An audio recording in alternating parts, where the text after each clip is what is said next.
Hoje pela manhã, pensando na situação do nosso país, a crise política que traz preocupações da área econômica, eu tinha pensado em falar sobre oração, que, sem dúvida, sempre é necessária, mas especificamente em momentos difíceis, a palavra de Deus nos recomenda orar. E com essa intenção em mente, eu queria convidá-los comigo a estudar a oração que o Senhor Jesus nos ensinou, que é a oração do Pai Nosso, que está em Mateus capítulo 6. Nós vamos do verso 5 até o verso 15. Mateus capítulo 6, de 5 a 15. Vamos ler o texto, ele vai servir de base para a nossa palavra nessa manhã. Palavras do Senhor Jesus. E quando orardes, não sereis como os hipócritas, porque gostam de orar em pé nas sinagogas e nos cantos das praças, para serem vistos dos homens. Em verdade vos digo que eles já receberam a recompensa. Tu, porém, quando orares, entra no teu quarto, e fechada a porta, orarás a teu Pai que está em secreto. E teu Pai que vem em secreto te recompensará. E orando, não useis de vãs repetições como os gentios, porque presumem que pelo seu muito falar serão ouvidos. Não vos assemelheis, pois, a eles, porque Deus, o vosso Pai, sabe do que tendes necessidade antes que lhe peçais. Portanto, vós orareis assim: Pai nosso que está nos céus, santificado seja o teu nome, venha o teu reino, faça-se a tua vontade, assim na terra como no céu. O pão nosso de cada dia dá-nos hoje, e perdoa-nos as nossas dívidas, assim como nós temos perdoado aos nossos devedores. E não nos deixes cair em tentação, mas livra-nos do mal, pois teu é o reino, o poder e a glória para sempre. Amém. Porque se perdoardes aos homens as suas ofensas, também vosso Pai Celeste vos perdoará. Se, porém, não perdoardes aos homens as suas ofensas, tampouco vosso Pai vos perdoará as vossas ofensas. Vamos orar. Senhor, nós estamos diante da oração que o Senhor nos ensinou e pedimos que o Senhor nos ajude a compreendê-la. Estamos assentados aos teus pés, querendo ouvir de ti, querendo aprender contigo. E pedimos que pelo teu Espírito Santo ilumines nosso entendimento e guies a nossa mente e coração à obediência das palavras que o Senhor nos deu. Desperta em nós o desejo de orar sempre, em todo o tempo, e orar da forma correta, por amor do teu nome. Amém. Essas palavras que nós acabamos de ler, elas fazem parte das instruções que Jesus estava dando aos seus discípulos, naquilo que nós chamamos de o Sermão do Monte. No início do seu ministério, ainda na Galileia, Jesus já tinha feito discípulos. A essa altura os 12 já estavam com ele, e afora os 12 havia uma multidão de pessoas que estavam seguindo a Jesus, alguns impressionados com os milagres que ele fazia, outros indagando se ele seria aquele Messias tão esperado. De uma forma ou de outra, havia sempre uma multidão acompanhando Jesus, além dos seus discípulos. A uma certa altura, ele vendo a multidão, ele sobe a um monte. Esse monte, na geografia da Palestina, nós não temos muita certeza onde ele é. Só que ele faz isso estrategicamente na posição em que ele fica acima da multidão, e ele então se dirige aos seus discípulos, particularmente, embora com certeza a multidão também devia estar ouvindo, e ele começa a dar instruções a respeito do reino de Deus. Ele começa falando das bem-aventuranças. Felizes são aqueles que temem a Deus, que têm um coração humilde, aqueles que são puros de coração. Depois ele fala a respeito dos mandamentos de Deus. Vocês ouviram que foi dito: não matarás, não adulterarás. Ele explica esses mandamentos, e aí começa a falar a respeito de como os seus discípulos deveriam exercer 3 aspectos importantes da vida prática dos seguidores do reino, que é a questão do dar esmolas, orar e jejuar. E é nesse contexto, então, que ele nos deu aos discípulos essa que é a oração mais famosa do mundo, a famosa oração do Pai Nosso, que eu sei que quase todo mundo aqui deveria ser capaz de dizer de cor, mas eu não vou fazer esse teste com vocês não. Mas é a oração mais conhecida de toda a cristandade. Ela é precedida de duas orientações de Jesus sobre a maneira de orar. Ele vai primeiro dizer aos discípulos: quando vocês orarem, evitem duas coisas. A primeira, a hipocrisia, e segunda, a vã repetição, que é baseada num conceito errado a respeito do Pai. Em seguida ele diz pelo que orar. E aí é a oração propriamente dita, que ele divide também em duas partes. Os 3 primeiros pedidos têm a ver com o reino de Deus e os 3 últimos pedidos têm a ver conosco, e essa sequência é muito instrutiva. E ele termina colocando uma condição: se nós não perdoarmos as pessoas, então Deus também não vai ouvir a nossa oração. A maneira como nós tratamos as pessoas vai determinar a eficiência das nossas orações. Então esse é o tema da nossa aula, nossa mensagem nessa manhã. Meu objetivo é mostrar aos irmãos, despertar nos irmãos o desejo de orar sempre, confiar de que Deus responde às orações e também mostrar qual é a maneira correta de nós orarmos. Orar, embora seja alguma coisa que todos os cristãos fazem, mas não é uma coisa natural para nós. É necessário uma certa disciplina, é necessário uma certa determinação para que nós oremos da maneira como Deus nos ensinou. Eu sei que na hora do aperto, cada um ora do jeito que sabe e pode, não é? E Deus, na sua misericórdia, nos atende, porque o Espírito Santo intercede por nós e Jesus é o nosso mediador. Mas normalmente nós deveríamos orar de acordo com aquilo que Deus nos ensinou, de acordo com aquilo que Ele nos instrui. E esse então é o objetivo da nossa palavra nessa manhã. Vamos começar então com as condições, aliás, as duas coisas que Jesus ensinou aos discípulos, a nós, que deveriam ser evitadas na oração. Eu chamo a sua atenção, em primeiro lugar, no verso 5, para as palavras iniciais com as quais Jesus introduz o assunto. Ele diz assim: e quando orardes. Ele não diz se orardes, mas quando orardes. Ele está pressupondo que nós vamos orar. Orar é uma obrigação de todo discípulo. Então não é assim, no dia que vocês orarem, ou se vocês quiserem orar, mas Jesus está pressupondo que a oração é alguma coisa que vai acontecer. Não há no Novo Testamento nenhuma orientação sobre o tempo da oração. A Bíblia não diz quanto tempo a gente tem que orar. 5 minutos, 10 minutos, 1 hora, meia hora. A Bíblia não fala sobre isso. A única coisa que o Novo Testamento nos ensina é que nós devemos, com relação ao tempo, é que nós devemos orar sem cessar. Ou seja, a oração tem que ser alguma coisa constante na vida do crente. Alguns oram 5 minutos, 10, 15, outros oram 1 hora. Eu acredito pessoalmente que quanto mais tempo nós tivermos com Deus, melhor. Para, com calma diante dEle, abrir nosso coração, trazer as necessidades das pessoas, as nossas necessidades, mas o que nós não podemos fazer é dizer que somente se você orar 1 hora por dia é que você é uma pessoa de oração. Nós não podemos fazer isso porque a Bíblia não faz isso.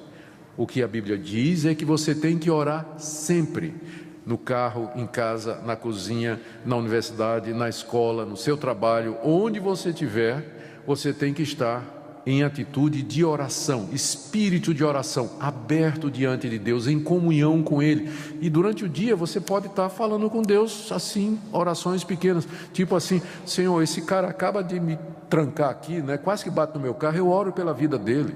Em vez de soltar um palavrão, né, contra aquele cidadão, né, você pode passar o dia inteiro sobre isso. Você está lá na cozinha preparando o almoço, você diz: Senhor, eu sei que lá na igreja fulana de tal está passando por necessidade, não tem o que pôr na mesa, e eu estou aqui com essa fartura, eu quero orar por ela nesse instante, Senhor, e já que o Senhor tocou meu coração, eu também vou levar alguma coisa para ela, ou vou dar uma contribuição para ela. Tem motivo para oração o dia inteiro, para você passar o dia todo antenado com Deus. em comunhão com Ele, ligado com Ele, Deus fazendo parte do seu dia a dia. Isso é o que a Bíblia ensina: orai sem cessar. Agora, você pode querer tirar um momento separado, a sós com Deus, com sua esposa, com sua família, enfim, ou com seus amigos, ou na igreja, específico para a oração. Aí você tem várias vantagens para isso. Você pode se concentrar, você pode ler a Bíblia, que vai orientar a sua oração. Você pode, junto com os irmãos, ter uma visão mais ampla das coisas pelas quais você realmente deveria estar orando. Então, é importante, por isso que na igreja nós temos reuniões de oração, nós temos esforços para que os crentes se reúnam, mas esses movimentos, reunião de oração na igreja, esforço de oração, eles vêm para nos ajudar, porque é dever seu orar o tempo todo, estar em comunhão com Deus. Por isso Jesus diz aqui: quando orardes. Quando orardes. As duas orientações são estas, as duas coisas que temos que evitar. Primeira, não sejam como os hipócritas. Primeiro a gente tem que definir o que é um hipócrita.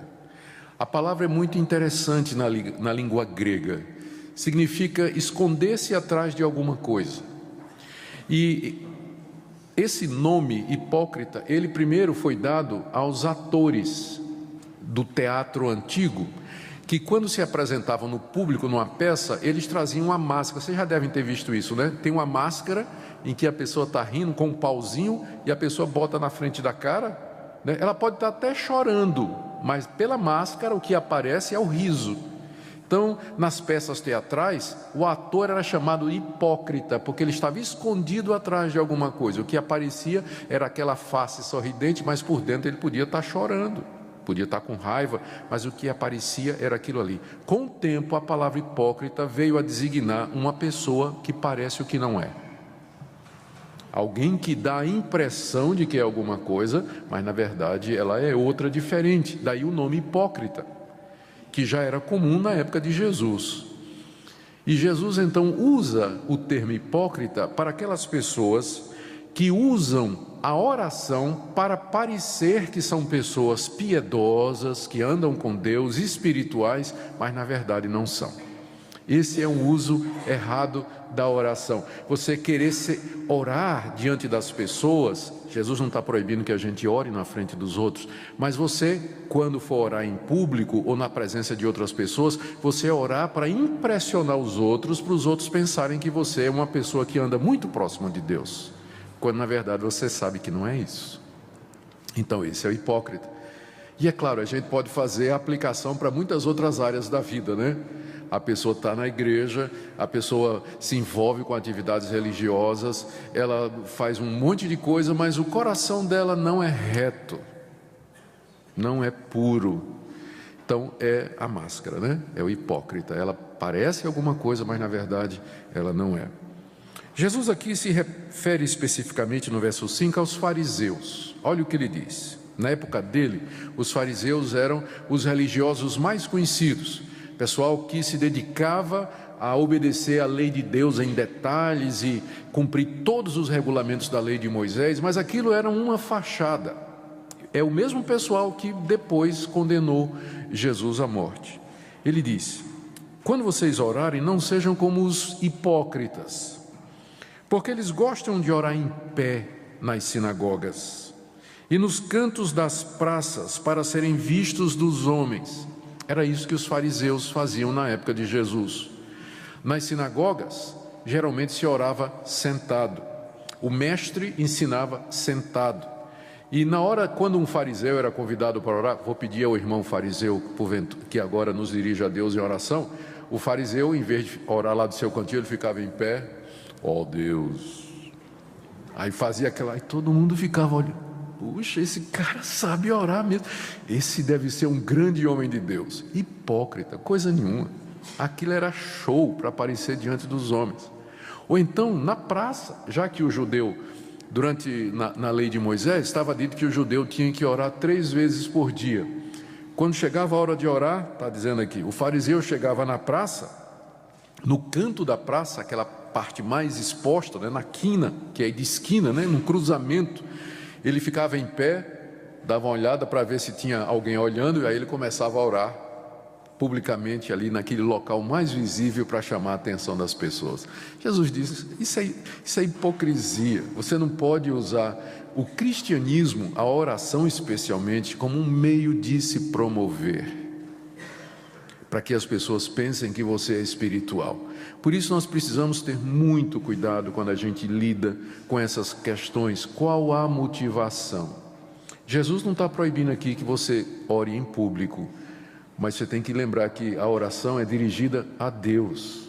E nós não podemos usar a oração para impressionar as pessoas ou dar a impressão de que nós somos aquilo que na verdade no íntimo nós não somos. Jesus diz aqui que na verdade eles já receberam a recompensa.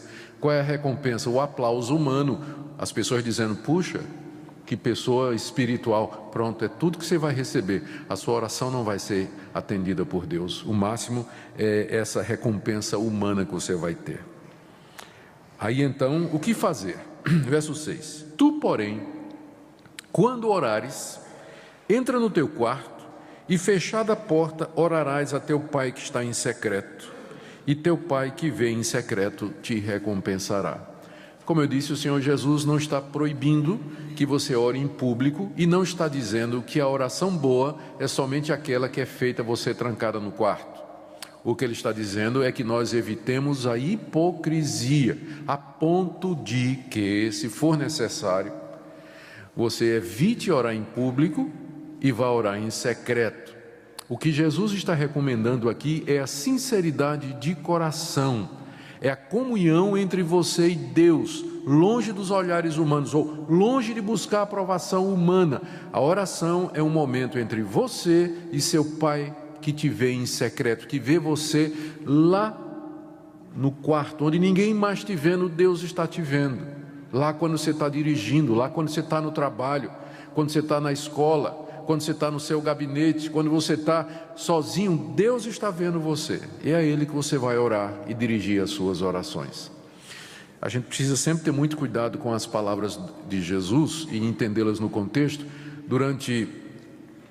Depois da Reforma Protestante, houve muitos grupos que saíram da Reforma, que foi um grande movimento religioso, e alguns estranhos, né? E um deles era um grupo que dizia exatamente isso aqui, que só orava, não tinha oração pública, interpretou as palavras de Jesus literalmente, sem entender a intenção, e o movimento era voltado para orar no quarto, né? Então, quando tinha reunião, tinha culto, ninguém orava. Aí depois todo mundo ia para casa, se fechava no quarto e orava. Como eu disse, nós temos que entender o que é que Jesus está proibindo aqui. Ele está proibindo a hipocrisia, o show, e está estimulando que nós tenhamos contato íntimo com Deus, que nós saibamos que o nosso Deus, Ele nos vê e que é dele que nós temos que buscar a recompensa. Segunda coisa que Jesus proíbe é a vã repetição, versos 7 e 8. E aqui primeiro ele usou os fariseus, né, como exemplo daquilo que nós não devemos ser. E agora ele usa os pagãos como também exemplo de como não devemos orar. Os pagãos, eles também eram bastante religiosos. A gente às vezes pensa que só os cristãos é que são religiosos. Não, os pagãos têm as suas religiões. Eles acreditam nos seus deuses, eles oram a seus deuses, eles trazem ofertas para os seus deuses, eles seguem o código moral que eles acham que vem dos deuses deles. O problema é que isso não é baseado na revelação de Deus, vem da imaginação humana, não só os deuses, mas também todo esse sistema religioso que eles têm.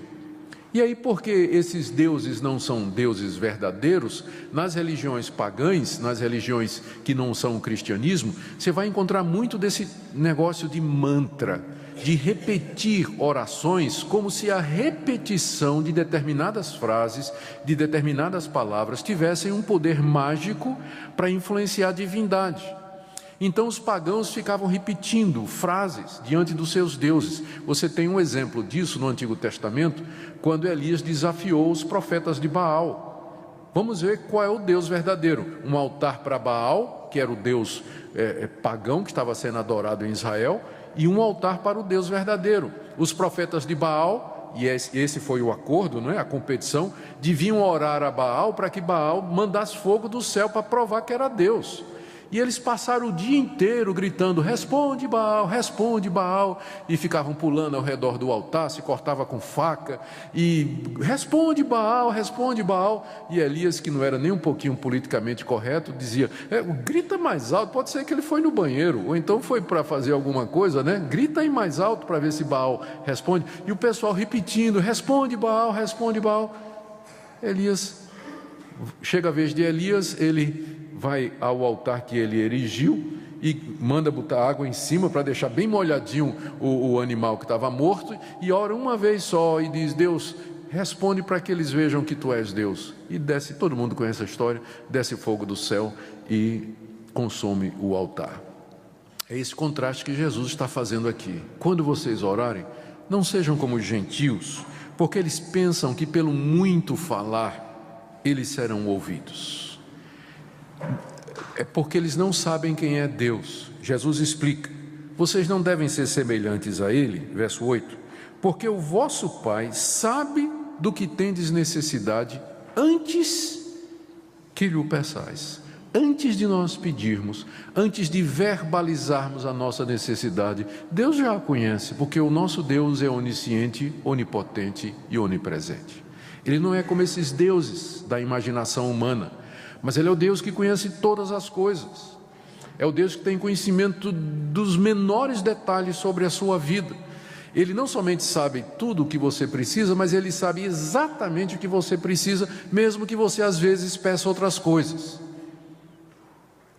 Ele sabe do que é que você de fato precisa. Com isso, Jesus não está desestimulando que nós insistamos diante de Deus ou perseveremos na oração quando Deus parece demorado em atender. Há uma diferença entre você instar com Deus e perseverar em oração com Deus e você ficar repetindo uma frase, ou como por exemplo a Ave Maria ou o próprio Pai Nosso, porque tem gente, há uma fórmula, ou há uma forma evangélica não, né, dentro do cristianismo de fazer isso. E nós temos isso, o melhor exemplo é o da Igreja Católica, onde os fiéis são ensinados a rezar 10 Ave Marias ou 20 Pai Nossos para conseguir uma graça, ou para serem perdoados por Deus, ou para pagar algum tipo de pecado como penitência. Então, a ideia é que se você ficar repetindo o Pai Nosso, ou a Ave Maria, ou qualquer outro tipo de oração, aquilo vai sensibilizar Deus e fazer com que Deus atenda. Mas Jesus está dizendo que não funciona dessa maneira. Mas como eu falava, isso não quer dizer que você não possa argumentar com Deus. Mas quando você vai argumentar, pensa o seguinte: seu filho chega para você e diz: mamãe que está no céu, eu quero comer. Mamãe que está no céu, eu quero comer. Mamãe que está no céu, eu quero comer. Mamãezinha querida que está no céu, não. Mamãezinha querida, eu quero comer. Mamãezinha querida. Você acha seu filho chegar para você fazer isso? Né? E se seu filho, você vai preferir que seu filho chegue assim e diga assim: mamãe, eu estou com fome e eu preciso comer. A senhora sabe que eu tenho 5 anos de idade, eu preciso me alimentar regularmente. Por que a senhora não está me respondendo? A senhora não acha que eu sou importante para a senhora? Ah, sim. Então isso é insistir na oração, isso é perseverar com Deus. Por que você não está me respondendo, Senhor? Eu te ofendi em alguma coisa errada em mim, algum pecado na minha vida? Ou será que eu estou pedindo errado? Por que o Senhor não está respondendo? Oh Deus, Tu és tão bom, a Bíblia diz que se a gente orar e pedir, o Senhor responde, mas o Senhor não está me respondendo. É diferente, isso não é vã repetição. Isso é perseverar na oração, é insistir com Deus, é lutar com Deus em oração. E isso a Bíblia nos ensina a fazer. Mas pensar que você ficar repetindo frases, só por repetir frases Deus vai atender, isso é paganismo. Nosso Deus não é assim. Ele quer que você converse com Ele, que você raciocine com Ele, que você argumente com Ele, que você diga para Ele por que Ele deveria atender sua oração. E você diz: mas Ele já não sabe? Ele sabe, mas Ele quer que você saiba também. E é tão bom quando a gente fica diante de Deus e vai discutir com Deus por que Ele não está respondendo, ou por que Ele deveria responder à oração. É até um bom exercício. Quando você for pedir alguma coisa para Deus, você escreve no papel, assim dizendo, 10 razões pelas quais Deus deveria me responder. E aí argumente com Ele. Aí você vai ver que de repente você não está tão precisando daquela coisa mesmo, não é? Que às vezes nós levamos a Deus necessidades que não são necessidades e que nós podíamos passar muito bem sem aquelas coisas que nós estamos pedindo. Então Jesus coloca duas coisas que devem ser evitadas quando a gente for orar. A primeira é a hipocrisia, a gente usar a oração para parecer aquilo que nós não somos, e segundo, o uso das vãs repetições, quando nós deveríamos, na verdade, sabendo que Deus nos conhece, nós deveríamos argumentar com Ele e perseverar, o que é bastante diferente.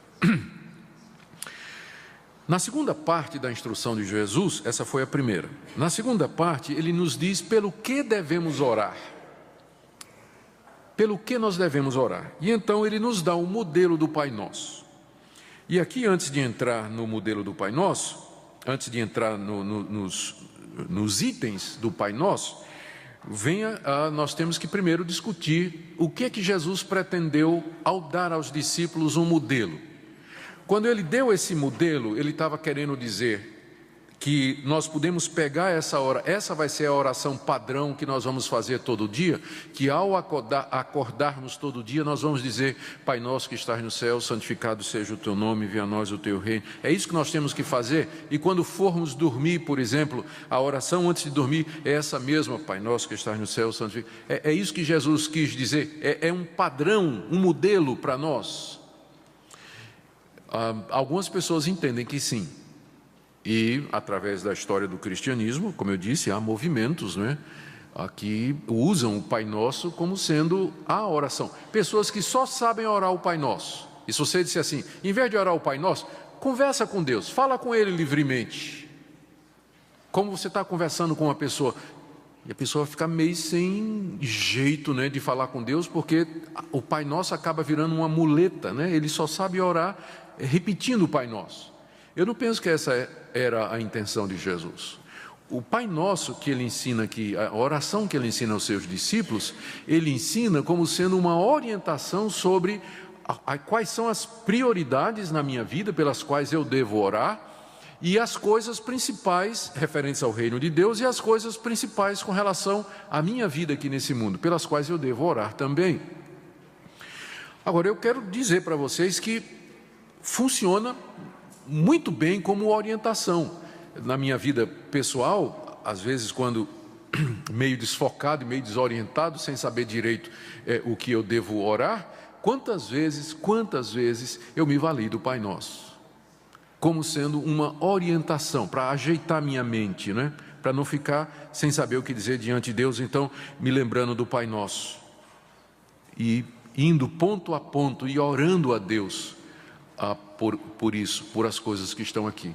Então, tanto como uma orientação geral, como um estímulo, a oração que Jesus ensina, ela está diante de nós, não para virar uma vã repetição, mas como uma orientação sobre como nós deveríamos orar. A oração, como eu disse, está dividida em duas partes. 3 pedidos relacionados com o reino de Deus e 3 pedidos relacionados com a nossa vida. Nós vamos então ver cada um deles. No verso 9, Jesus nos ensina a orar, primeiro nos dizendo de que maneira nós devemos nos dirigir a Deus. Quando orardes, verso 9, vós orareis assim, Pai nosso que está nos céus. Aqui, Jesus nos ensina a quem nós estamos dirigindo a oração. Primeiro, nós estamos orando a um Deus que é Pai. Deus é nosso Pai. Ele é o Deus que cuida de mim, é o Deus que me protege, é o Deus que me ama, é o Deus que me aceitou como filho. Eu não sou filho de Deus por natureza, nenhum de nós nasce filho de Deus. Nós somos adotados por Deus mediante Jesus Cristo. Então, só essa palavra Pai no início já nos lembra a quem nós estamos orando.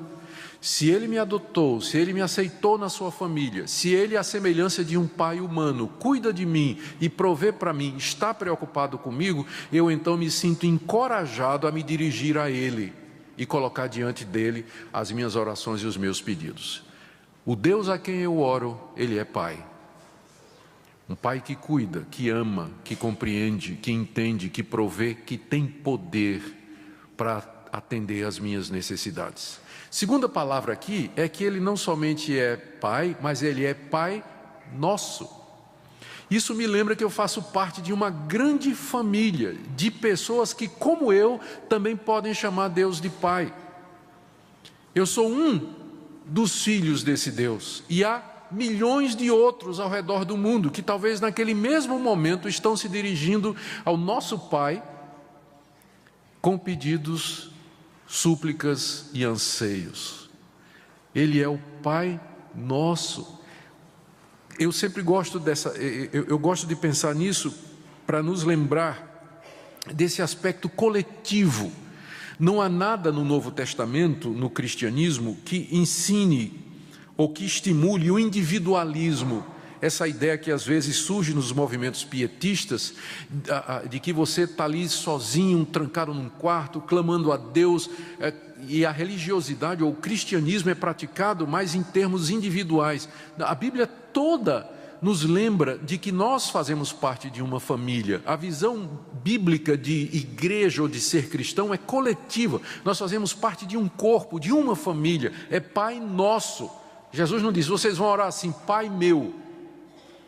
Embora você, em momentos você vai dizer, né? Meu Pai, tenha misericórdia de mim. Mas não esqueça que Ele é Pai também de milhões, bilhões de outras pessoas nesse planeta.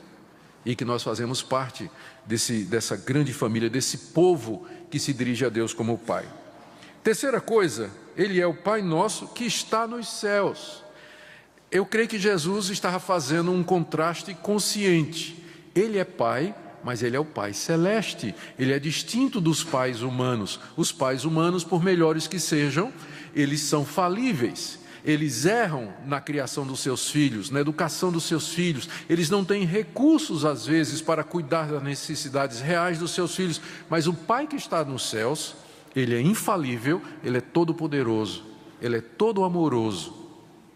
Ele é distinto dos pais humanos, porque Ele é o Pai celeste. Ele é completamente outro nesse sentido. A figura do Pai é usada, então, para ilustrar o que Deus é e para nos encorajar a nos dirigir a Ele. Ele é tudo de bom que um pai terreno tem e sem nenhum dos defeitos que o pai terreno tem. Esse é o Pai ideal. Então Ele é o Pai que está nos céus e por isso nós podemos chegar diante dEle. Bom, 3 pedidos então.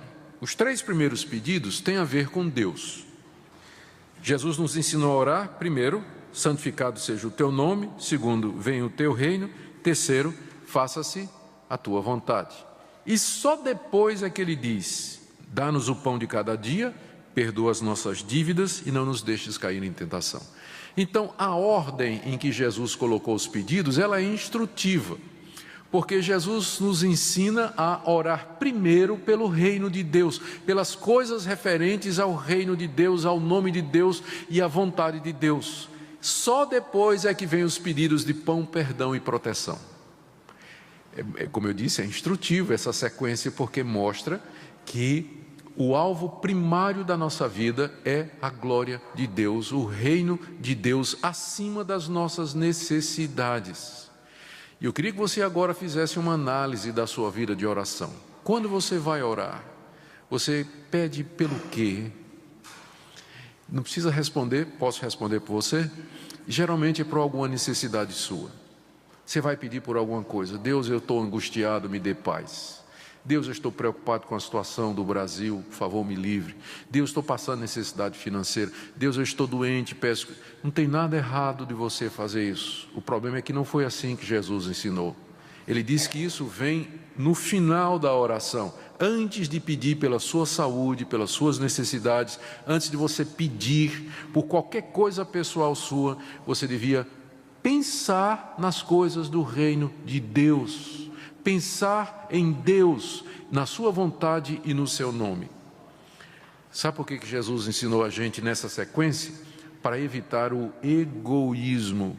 Lembra o que Tiago diz no capítulo 4? Vocês pedem e não recebem porque vocês pedem mal, para gastar nos seus deleites e prazeres.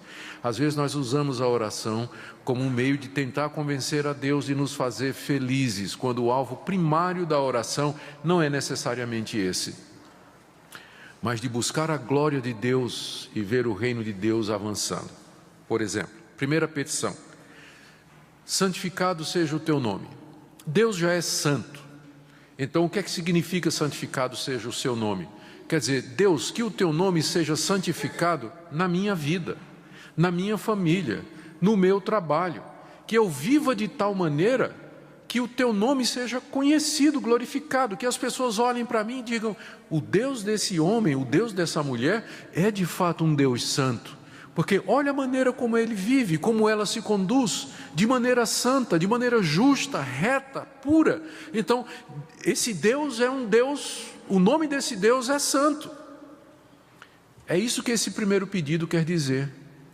Que o nome de Deus seja glorificado na sua família, no seu casamento, nos seus relacionamentos, no seu trabalho, nos seus estudos, na sua profissão, em tudo que você é e tudo que você faz. É esse desejo de que a glória de Deus esteja sobre tudo o que você fizer aqui nesse mundo. Primeira petição: santificado seja o teu nome. Ó Deus, que o teu nome seja santificado na minha igreja, na minha vida, no meu trabalho, na minha família, nos meus filhos.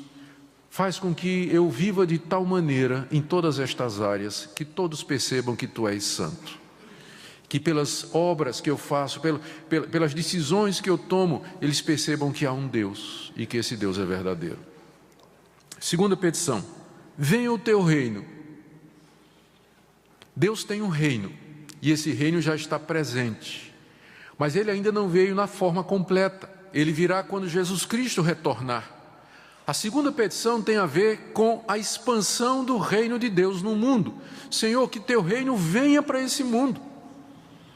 Que a tua obra seja completa aqui, que tu sejas conhecido no mundo todo. E aqui é um bom momento para orar pela obra missionária. Venha o teu reino através da pregação do Evangelho nesses países distantes. Venha o teu reino aqui em Goiânia, através do meu testemunho, através da minha igreja. Venha o teu reino nesse país que tanto precisa te conhecer. A segunda petição tem a ver pela expansão do reino de Deus no mundo. Você pode aproveitar e orar: Senhor, se o Senhor quiser me usar, me usa. Se quiser usar os meus filhos, eu consagro meus filhos a Ti, para que o Senhor os use como propagadores do Evangelho. Eu sei, Senhor, Tu sabes, eu gostaria que eles fossem médicos, advogados. Eu queria isso para eles, mas se for a tua vontade, manda pregar o Evangelho na China. Aqui está minha família, meus filhos, usa para a tua glória. Venha o teu reino. Você pode orar por isso também. É isso que a segunda petição nos ensina. E tem a terceira: faça-se a tua vontade, não a minha, mas a tua vontade. Deus tem uma vontade, Deus tem um plano, Deus tem um querer. Ele não é um Deus que fica lá em cima no céu, olhando e dizendo: o que você escolher para mim está bom, só me avisa, tá? Para eu abençoar. Ele não é esse tipo de Deus. Eu sei que tem gente no povo evangélico que acha que Deus é assim. Não, esse Deus tem uma vontade, Ele tem um plano, Ele tem um propósito. E você está orando para dizer a Deus: Senhor, faz a tua vontade na minha vida, ainda que isso me doa, ainda que não seja o que eu quero, ainda que a tua vontade seja completamente diferente daquilo que eu imagino que seria a minha felicidade, mas a tua vontade, ela é o bem maior que eu quero. Eu quero viver para fazer a tua vontade, só serei feliz fazendo a tua vontade. Faz a tua vontade na minha vida, na minha família, na vida do meu país, na vida da minha igreja, em todo lugar, que a tua vontade prevaleça. Você ora assim?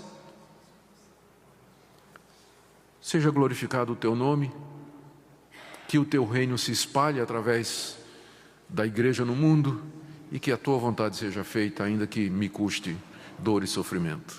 É um pedido de entrega total.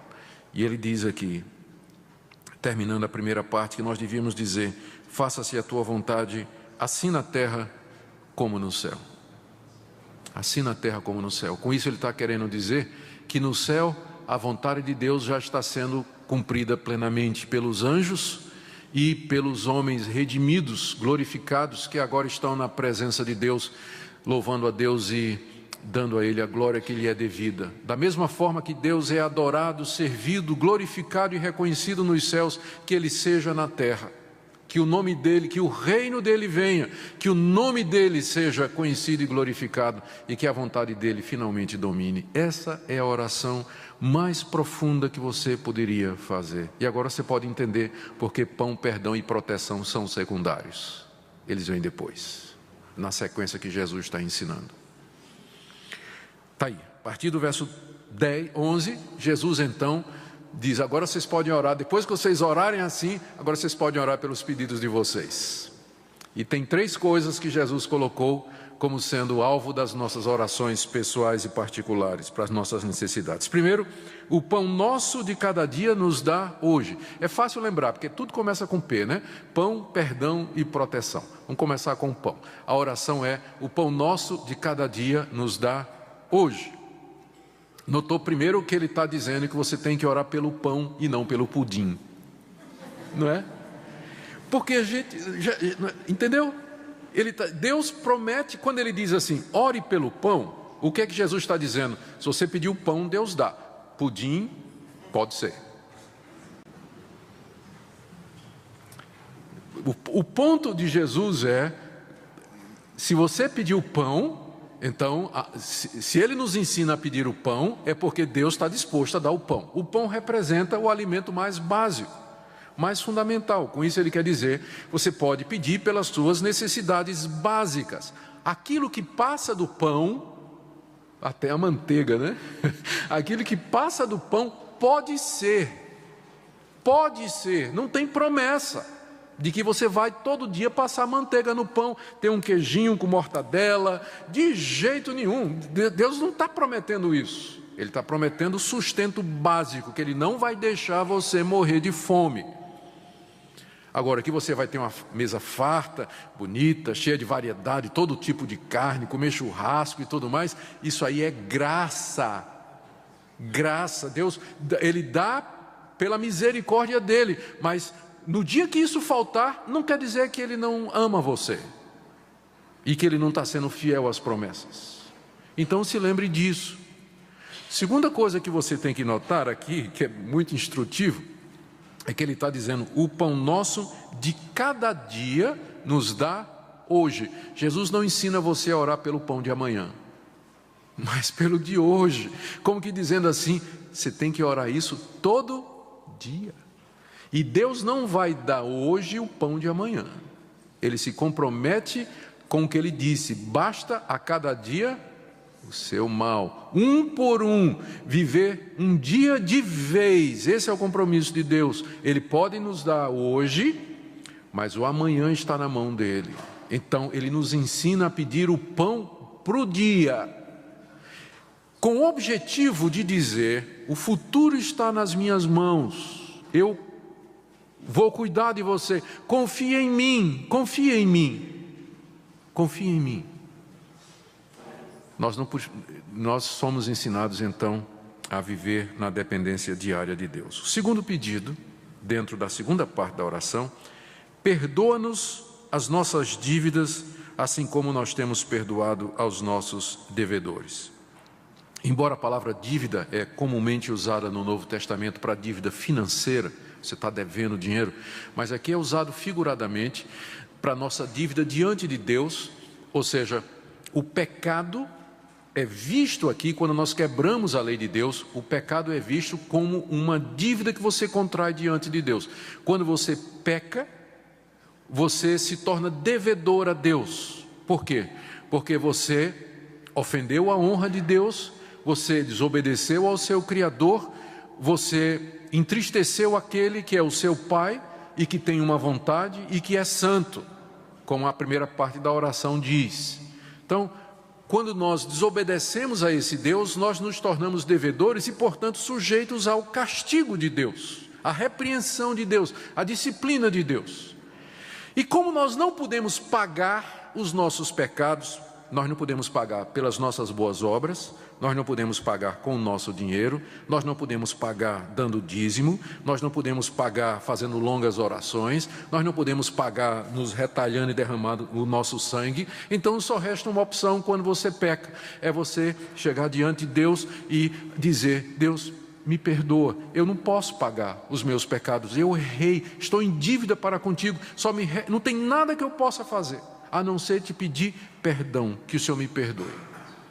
É isso que Jesus está ensinando: perdoa as nossas dívidas, porque você não tem como pagá-las. Por isso só lhe resta pedir a Deus que Ele lhe perdoe, que Ele tenha misericórdia de você. O mesmo Deus que disse que lhe daria o pão, é o mesmo Deus também que vai lhe dar o perdão. E se Jesus nos ensina a orar assim, é porque Deus está disposto a perdoar cada um de nós que chega diante dEle, nessa atitude de quebrantamento, humildade e arrependimento. Só que Jesus aqui coloca, depois de nos ensinar a pedir perdão pelas nossas dívidas, Ele coloca uma espécie de condição que Ele vai repetir no final, quando Ele termina de explicar o que é a oração. Ele diz: perdoa-nos, assim como nós temos perdoado aos nossos devedores. Puxa vida, e agora, hein? Você chega diante de Deus e diz assim: Deus, eu venho pedir perdão pelos meus pecados. E Deus diz: e Maria, que você não perdoou? E Maria, e João, contra quem você está ressentido e com quem você já não fala há vários dias? E fulano de tal, que você não quer nem ver a pessoa, nem falar com a pessoa. Como é que você está aqui me pedindo para eu lhe perdoar, quando você não perdoou as pessoas que lhe ofenderam? E você continua sem falar com elas, você não quer ouvir falar do nome delas, você não quer nenhum relacionamento com elas, e você tem a cara de pau de chegar aqui e pedir que eu lhe perdoe? É mais ou menos isso aqui, a cena que eu imagino que Jesus está descrevendo, quando Ele diz: perdoa as minhas dívidas, como eu também perdoo aqueles que me ofenderam e que estão devendo a mim, que de alguma forma me feriram ou me machucaram. Em outras palavras, Jesus está condicionando, e eu quero ser bem claro aqui para não dar ideias erradas, Jesus está condicionando o perdão de Deus a você perdoar as pessoas. E eu quero pular aqui já para o final, eu vou voltar para a tentação, mas no verso 14 e 15, Jesus expande isso. Ele diz assim: porque se perdoardes aos homens as suas ofensas, também vosso Pai Celestial vos perdoará. Se, porém, não perdoardes aos homens as suas ofensas, também vosso Pai não perdoará as vossas. O que Jesus está dizendo aqui? Que o perdão, ele é decorrente do perdão que eu dou para os outros? Eu creio que ele está dizendo isso sim. Mas nós temos que entender alguma coisa mais fundamental por detrás. Somente aqueles que são filhos do Pai que está no céu e que foram transformados, nasceram de novo, ganharam uma nova natureza, têm o Espírito Santo morando neles, somente estes são capazes de perdoar de verdade. Portanto, o perdão, não é que o perdão que você dá a uma pessoa garante o perdão que você vai receber de Deus, mas o fato de você perdoar quem lhe ofende ou quem lhe entristeceu é uma prova de que você é filho de Deus e que está perdoado por Ele e que vai receber o perdão de Deus. É uma evidência, é um sinal externo, concreto, é uma prova irrefutável de que você é de Deus e que, portanto, Ele vai lhe perdoar as suas ofensas. Não é que o perdoar em si garanta o perdão de Deus, mas o perdoar mostra que você já é de Deus, porque só pessoas que foram nascidas de novo, regeneradas, têm o Espírito Santo, são capazes de dominar a natureza pecaminosa e perdoar aqueles que ofendem. Portanto, o perdão é uma expressão clara do novo nascimento. Fazendo agora, dando ré, fazendo isso de ré agora. Pessoas que não conseguem perdoar quem os ofende estão demonstrando que nunca foram perdoadas por Deus, que nunca nasceram de novo. Pessoas que guardam mágoa, ressentimento. Uma vez, faz muitos anos, eu estava lidando com o caso de uma separação em que a mulher foi muito machucada pelo marido. Mas ela se professava crente, o marido não. Ela se professava crente em Jesus Cristo. Eles se separaram e conversando alguns anos depois com ela, perguntando como estava a vida dela e tudo mais. E quando toquei na questão do marido, ele disse: isso aí eu não perdoo, pastor. Eu vou levar essa mágoa no caixão comigo, mas eu não perdoo o que esse homem fez comigo. Eu disse: e aí quando a senhora morrer, a senhora vai ter uma surpresa.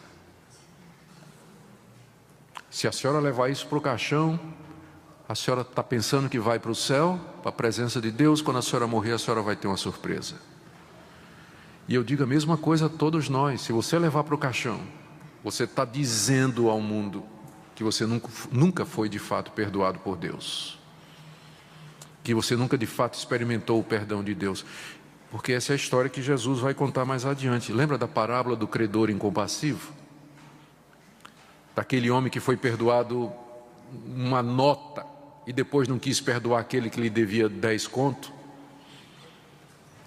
O rei ficou furioso, o rei que o tinha perdoado ficou furioso e o lançou na prisão até que ele pagasse tudo. Gente, isso aqui é coisa muito séria. Veja como a vida de oração, ela está pendurada nesse relacionamento com as outras pessoas. E eu queria que você pensasse nisso nessa manhã. Por que será que minhas orações, a minha vida de oração, talvez não é tão eficiente? Por que eu não vejo respostas? Por que eu não tenho essa intimidade toda com Deus? Por que eu estou me sentindo culpado o tempo todo? É meio nebuloso meu relacionamento com Deus. Eu peço que você pare e examine o seu relacionamento com outras pessoas. A questão do perdão. Não estou dizendo que você tem que viver de braço dado com todo mundo que lhe magoou. Não é isso que eu estou dizendo. Porque definitivamente tem situações em que não dá para caminhar juntos, mas isso é outra coisa. É você não ter nada mais, é você estar livre para aquela pessoa no seu coração. É você estar livre no coração. E eu já descobri na minha vida que isso é uma decisão que você toma. Tem gente que fica esperando assim: eu vou esperar sentir vontade de perdoar. Mas perdão não é um sentimento, perdão é uma decisão. Perdão é a decisão que você toma.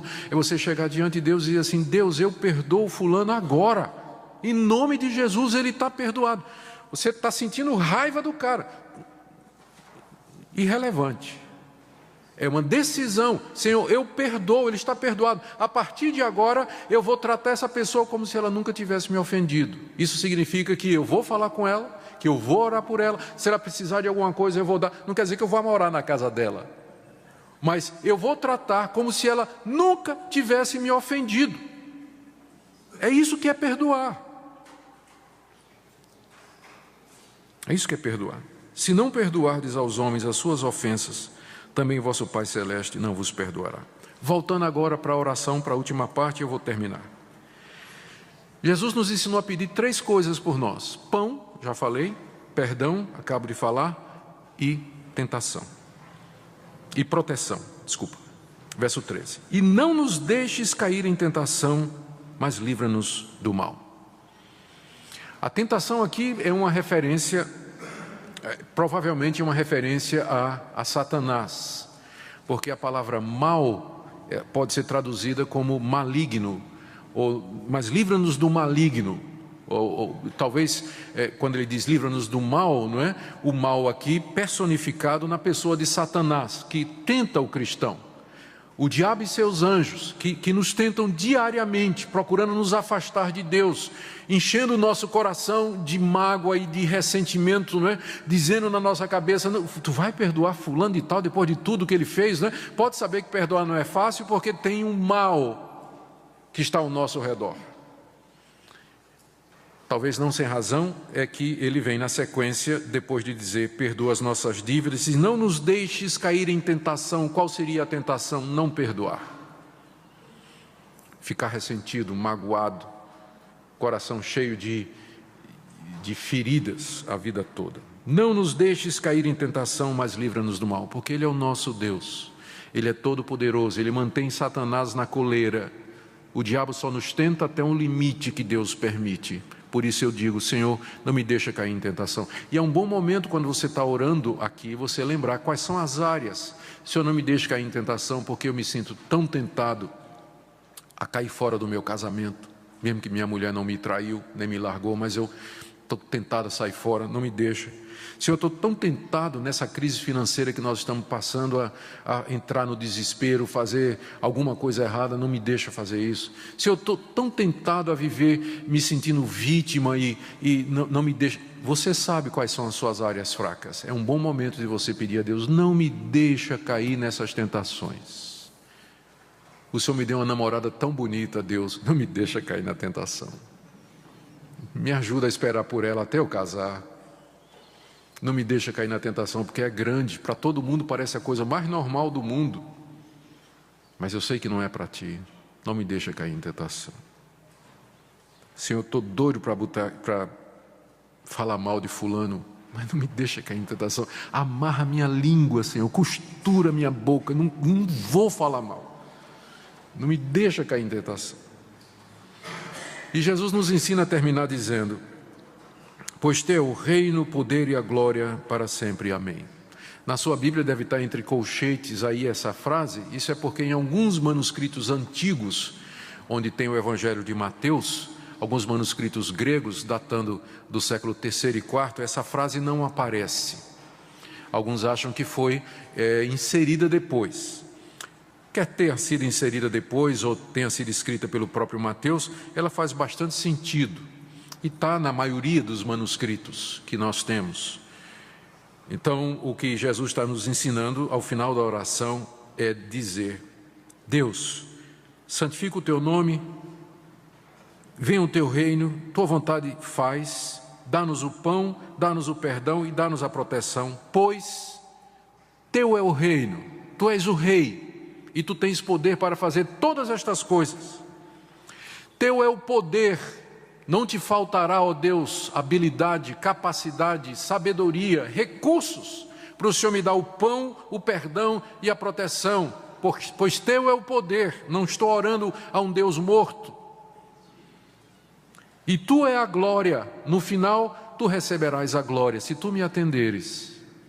Se tu ouvires a minha oração, toda a glória será tua, agora e para sempre. Amém. Então, queridos, essa é a oração do Pai Nosso. E nós encerramos aqui com algumas aplicações práticas. Primeiro, como eu disse, eu não conheço um modelo melhor para orar. Eu procuro orar o dia todo. Algumas vezes, eu tento diariamente ter um tempinho para orar. Ler a palavra, estou lendo a vida de Elias agora e de Eliseu, sendo muito gostoso. E orando em cima do que eu estou lendo. Mas, com frequência, eu recorro ao Pai Nosso. E oro assim, aplicando a toda a minha situação. Quando, por exemplo, eu chego na parte, o pão nosso de cada dia nos dá hoje, eu me lembro da situação do Brasil. E oro pelo país. Oro por aqueles que estão sendo afetados pela crise na economia. E oro para que Deus nos lembre de que Ele prometeu o pão. E que nós temos tanta coisa, que nós poderíamos viver muito bem sem elas. Nós temos muito mais do que nós precisamos para viver. E que Deus nos ajude a não ficar angustiados, mas nos lembrar da provisão dEle. Eu costumo orar por isso quando chego aqui, aplicando as nossas necessidades. E eu queria recomendar você também a fazer isso. A usar a oração do Pai Nosso como um modelo para você se dirigir a Deus. Não adianta você ler a oração ou ficar repetindo a oração. Não vai fazer efeito, já vou lhe dizendo. Mas você pode usar como um modelo para se dirigir a Deus. E por último, a pergunta é: como está a sua vida de oração? Tem tido comunhão com Deus? O Pai Nosso que está nos céus, de quem é o reino, o poder e a glória, você tem se dirigido a Ele, colocado diante dEle as suas necessidades e as suas petições? Que Deus nos dê a graça, queridos, para sermos pessoas de oração e de termos comunhão constante com o nosso Pai, buscando o seu reino em primeiro lugar, e todas estas coisas, pão, perdão e proteção, serão acrescentadas, como Ele nos ensina.